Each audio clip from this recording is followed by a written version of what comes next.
It wasn't my brother who came back. We buried Liam on a Thursday morning.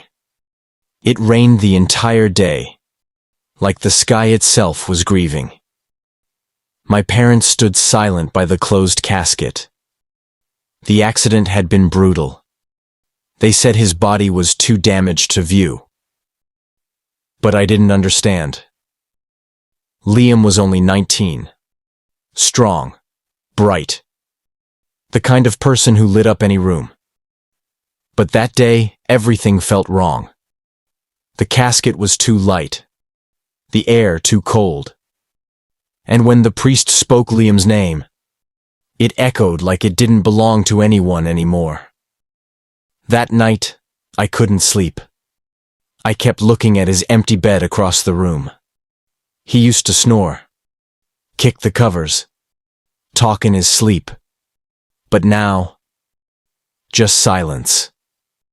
At 3:07 a.m., I heard a knock at the door. 3 knocks. Slow, heavy. I froze. Then came another knock, and another. By the time I got downstairs, my mom was already at the door, robe wrapped tight around her, eyes wide and terrified. Through the peephole, we saw someone standing in the rain, soaked, still, barefoot. It was Liam. We opened the door. We had to. And he stepped inside without saying a word. His clothes were damp and wrinkled, like they'd been underground. His skin was pale, lips slightly blue, and his eyes, they didn't move quite right. They stared past us, like he was seeing something we couldn't. My dad hugged him tight, whispering, "My boy, my boy." Liam didn't hug back.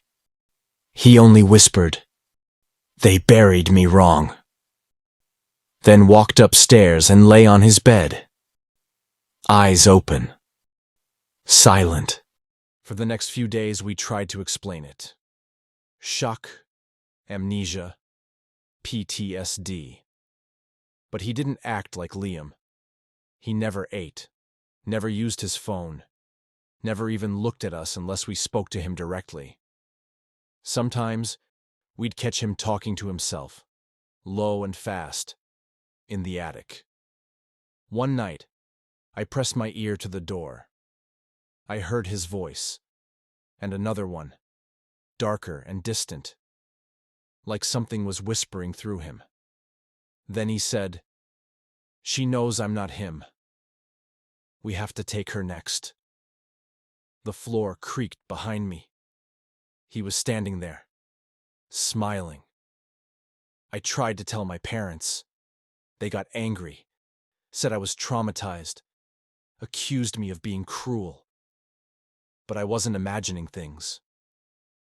One night, I noticed something under Liam's bed. A trail of dirt, tiny clumps, like someone had crawled up from the ground. And then I remembered. We never opened the casket. I went to the cemetery, alone. It was midnight. The gate was chained, but I slipped through a hole in the fence. I found Liam's grave. The headstone looked normal, but the earth beneath was wrong. Cracked, scorched, like it had been struck by lightning. I scraped at the dirt with my hands until I saw it. Scratches on the inside of the coffin lid. Long, deep, like he'd tried to claw his way out. But what came back wasn't him. Back home, things got worse. I started waking up with bruises. Cold air filled my room, even with the windows shut. One morning, I found Liam standing over me while I slept, just watching, smiling. He didn't move when I woke up, just whispered, "You're next." The final night, I set up my phone to record while I slept. The footage showed me, sound asleep.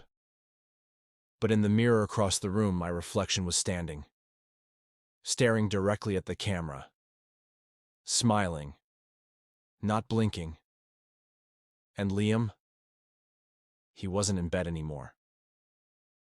Only a trail of black footprints leading to my closet. I ran away the next morning, took a bus to a friend's house 3 hours away. But it didn't matter. Last night, I got a message from an unknown number. It just said, "You left your door open."